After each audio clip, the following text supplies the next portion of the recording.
Papa Podcast presents 1.2 Classifying Matter.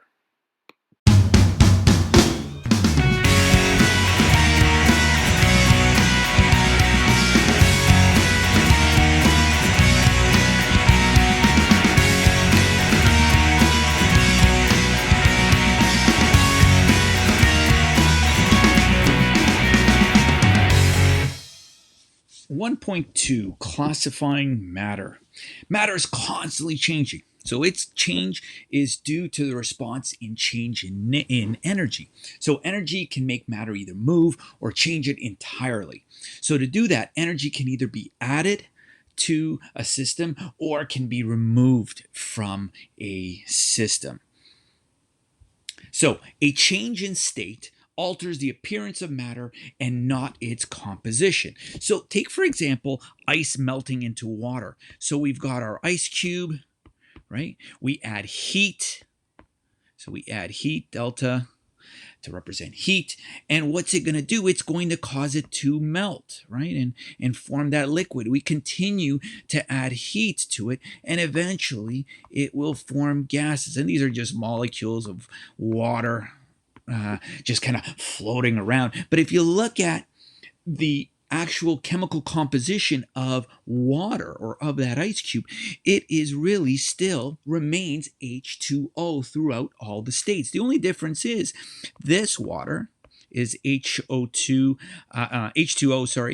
solid. When it melts into the liquid, it's H2O liquid, and that's L cursive. And then finally, when it forms its gas, it's HO2 gas. So notice that the chemical formula has not changed. So this is what's considered a physical property. So when a compound will change throughout its different states, that is considered a physical change because there is no alteration to the actual composition.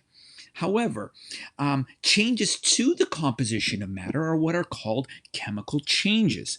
Okay, so chemical changes are changes where the end result will form a completely different composition for the product. And here are just a list of some examples. Iron rusting, decomposition of water, we burn wood, we bake bread, we cook an egg, we light a match. Take, for example, what all of that looks like from the initial state, and then look at what happens as an end result, and you'll notice that they look completely different. So let's look at matter. Matter is broken down into two things. So they're either pure substances or they are considered mixtures. So matter is anything that takes up space. So let's look at the pure substance. So the pure substance itself further breaks down into either being considered elements or compounds. So elements are just anything listed from the periodic table. And here's just a diagram of what a pure substance in the form of an element would look like. And you'll just see the one type of atom that exists. And in comparison to something that is considered a compound is a combination of elements, as in these examples here. We've got carbon dioxide, CO2, H2O, C6H12, glucose. We've got salt, NaCl. Notice how we've got two or more elements. So two or more elements together form a compound. So how is a compound considered a pure substance? We'll take, for example, this here, this detailed look of, let's say, a water molecule. Notice how every compound within this diagram, within this view, is the same thing. However, over on the other side, matter, when we combine two of these or one of these with one of these, we form mixtures. So, and there are two types of mixtures. We've got homogeneous mixtures and heterogeneous mixtures. So homogeneous mixtures are also known as solutions, and they are consistent throughout. So they have an even mixing. So if you look at some of the examples, we've got clean air, right? We don't see the air around us. Salt water, we don't see the salt.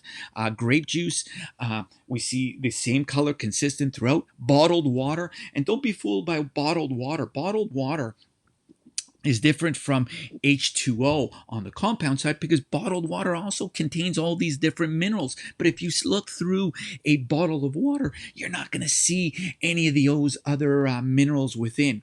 And then finally here, a heterogeneous mixture is a mixture where we are combining two or more pure substances, but you could see the differences within that mixture. So they don't really mix very well. And they're also known as mechanical mixtures. So sand and water is an example of that. Too much sugar in water. So sometimes think about a cup of coffee. You put too much sugar in it. You stir it. You get to the bottom and you have that collection of sugar that collects.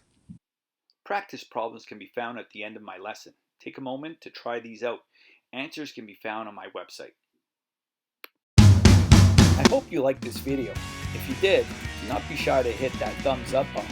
And while you're clicking the thumbs up, click on that subscribe to stay tuned to my new videos. Thanks for watching.